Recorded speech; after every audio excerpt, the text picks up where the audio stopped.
Hello guys, स्वागत आहे माझ्या कुकिंग चॅनलमध्ये। तर आज मी बनवणार आहे चिकन मसाला। तर हा व्हिडिओ एंडपर्यंत बघण्यासाठी मी तेजपत्ता, दालचिनी, फूल तेलामध्ये मी फ्राय करायला ठेवलेला आहे। इथे मी खोबरं कांदा वाटून घेतलेला आहे मिक्स, ते आता मी इथे फोडणीला घालत आहे। इथे मी टोमॅटोची पेस्ट करून घेतलेली आहे बारीकपणे मिक्सरमध्ये, ती पण आता मी ॲड करत आहे मसाल्यामध्ये।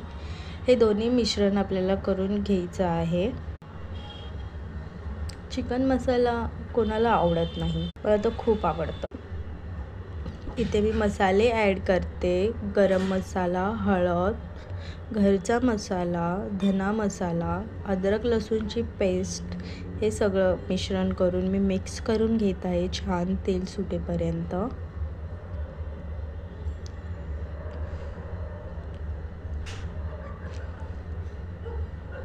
तुम्ही बघू शकता किती छान कलर आलेला आहे।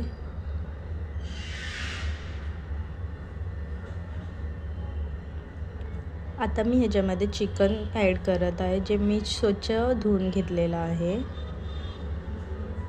ते पण गरम पाण्याने।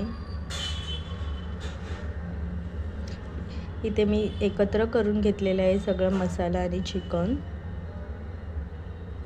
कुकरमध्ये झटपट होणारी रेसिपी आहे चिकन मसाला, तुम्ही पण ही रेसिपी नक्की ट्राय करा। गरम पाणी मी थोडं ॲड करते आणि मी कुकरला लावलेला आहे। आता 4-5 शिट्ट्या देऊन रेडी आहे आपला चिकन मसाला।